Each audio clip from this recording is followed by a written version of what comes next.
Praise the lord, హల్లెలూయా. ఈ దిన వాక్యము యోమ్ దెబిరీం 26వ తారీఖు 1వ నెల 2025వ సంవత్సరం. మన దేవుడు ఇస్తున్న చక్కటి మాట 58వ కీర్తన 2వ అధ్యాయం. మీరు హృదయపూర్వకంగా చెడుతనము జరిగించుచున్నారు. హృదయపూర్వకంగా చెడుతనము జరిగించడం వేరు, మోసపోయి చెడుతనం జరిగించడం వేరు. ఈ రెండిటికి చాలా వ్యత్యాసం ఉంది. అవ్వమ్మ హృదయపూర్వకంగా చెడుతనము జరిగించలేదు. అపవాది విన్న మాటలకి లోబడి మంచి జరుగుతుంది అనుకొని మీరు దేవదూతల వలె ఉంటారు, మీరు నిశ్చయముగా చావరు అని అపవాది ఏ మాటలైతే చెప్పాడో ఆ మాటలు విని మంచి జరుగుతుంది అనుకొని ఆమె ఆ పండు తినటం వల్ల ఆమె తన భర్త అయిన ఆదాముకి ఇవ్వడం ద్వారా శాపం అన్నది భూమి మీదకి వచ్చింది. అయితే ఆకాను హృదయపూర్వకంగా చెడుతనము జరిగించాడు. ఆకానికి ఎవ్వరు కూడా నువ్వు ఇది తీసుకో అది తీసుకో చాలా బాగుంటుందని చెప్పలా. ఈ యొక్క యెరికో అనే శపితమైన ప్రాంతానికి వెళుతున్నప్పుడు యెహోషువ ద్వారా దేవుడు హెచ్చరించాడు, శాపగ్రస్తమైనది ఏది మీరు ముట్టుకోకూడదు, అది మీకు ఉండకూడదు.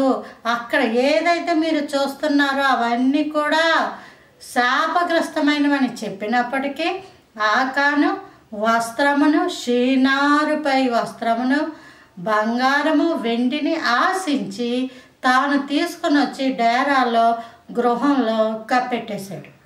అయితే ఆ గుడారంలో కప్పెట్టేసింది యెహోషువకి దేవుడు బయలుపరిచినప్పుడు ఆకానుతో కూడిన కుటుంబ సభ్యులందరూ కూడా నాశించిపోయారు. ఇప్పుడు ఆలోచించండి, ఆదాము హృదయపూర్వకంగా చెడుతనము జరిగించలేదు, ఆకాను హృదయపూర్వకంగా చెడుతనము జరిగించాడు. కానీ శాపము ఒక్కటే. ఆదాము శాపానికి విడుదల ఉంది, విముక్తి ఉంది, కానీ ఆకాను శాపానికి విడుదల లేదు. కయీను హేబేలుని కావాలనే చంపేశాడు. అది పొరపాటున జరిగినటువంటి కార్యము కాదు, దానికి విడుదల లేదు. కయీనుని దేవుడు శపించినప్పుడు ఈ భారము, ఈ యొక్క శాపము బహు గొప్పది, నన్ను ఎవరైనా చంపేస్తే బాగుందంటే ఎవడును కయీనుని చంపకుండాట యెహోవా అతనికి ముద్ర వేశాను. గెహాజీ అనే వ్యక్తిని మనం చూస్తాం. అతను ఎలీషా కాలంలో ప్రవక్తగా ఉండేవాడు. దైవజనుడైన ఎలీషా యొక్క దగ్గర ఉండి పరిచర్య చేసే వ్యక్తి.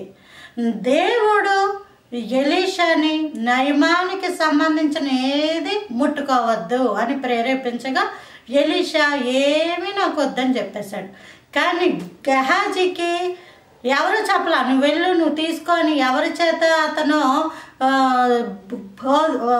చెప్పించుకోలేదు. కానీ గెహాజీ తానంతటా తానే బయలుదేరి యెహోవా జీవముతోడు నేను శీఘ్రంగా వెళ్ళి కలుసుకుంటానని వెళ్ళాడు.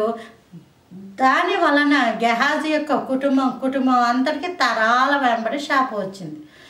ఈరోజు నీవు ఈ మాటలు వింటున్న నీవు పొరపాటున చెడుతనము జరిగించడం వేరు, హృదయపూర్వకంగా చెడుతనము జరిగించడం వేరు.